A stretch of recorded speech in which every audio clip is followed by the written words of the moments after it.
Petrol और diesel के दामों का बहुत मुद्दा उठा था। जो बढ़ोतरी हुई है उसका बंटवारा क्या हुआ है?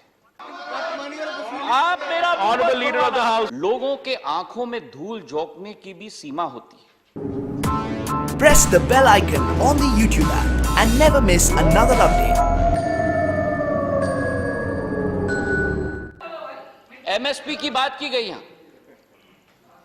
एमएसपी मैं बताता हूं कि हमारी सरकार ने क्या किया है 6 साल के अंदर। एमएसपी की लागत 1.5 गुना बढ़ोतरी की गई है 6 साल के अंदर। हम लोग उत्पादन की बात करते हैं। गेहूं के भुगतान में यूपीए सरकार, कांग्रेस के सरकार के समय में गेहूं के लिए 23,880 करोड़ रुपए का भुगतान किया गया था, जो इस वर्ष में 75,000 करोड़ का भुगतान किसानों को किया गया है, 2.5 गुना ज्यादा। कपास की हम बात करें, क्योंकि महाराष्ट्र के मेरे भाई बोल रहे थे अभी, कपास का उत्पादन क्षेत्र है महाराष्ट्र का। 2013-14 में कपास के किसानों को भुगतान, कराड़ साहब बैठे हुए हैं यहां, कपास का भुगतान 90 करोड़। और आज इस वित्तीय वर्ष में मोदी सरकार के नेतृत्व में कपास के किसानों को भुगतान 25,980 करोड़ रुपए, 300 गुना ज्यादा। हम दालों की बात करें, उठ के बहुत बात किया जा रहा है किसानों के बारे में। मुझे तो आश्चर्य है जब ये आंकड़े मैंने देखा है सभापति महोदय कि 2013-14 में दालों के लिए केवल 236 करोड़ रुपए का भुगतान, और इस वित्तीय वर्ष में दालों के लिए किसानों को 10,530 करोड़ रुपए का भुगतान, 40 गुना ज्यादा।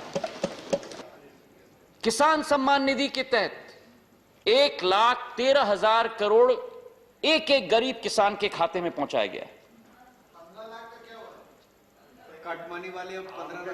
15 लाख की बात करें तो मैं महाराष्ट्र की बात करूंगा, जो पिछले 3-4 दिनों में रिपोर्ट निकल रही है आपकी सरकार की।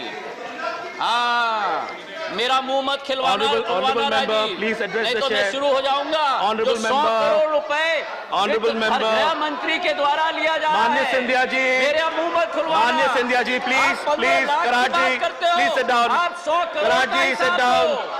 Honourable members, please sit down. Scindia ji, please address the chair. Sorry, मैंने कहा 100 करोड़, और वो तो केवल ऑनरेबल मेंबर, एक शहर मुंबई का, बाकी प्रदेश का क्या हाल होगा?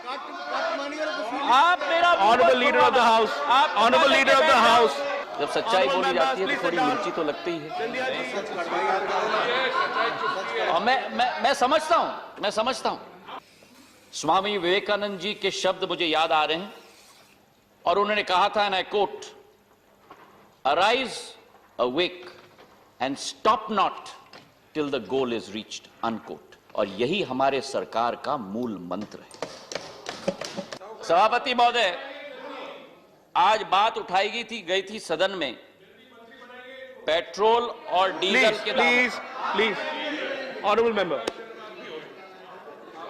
पेट्रोल और डीजल के दामों का बहुत मुद्दा उठा था।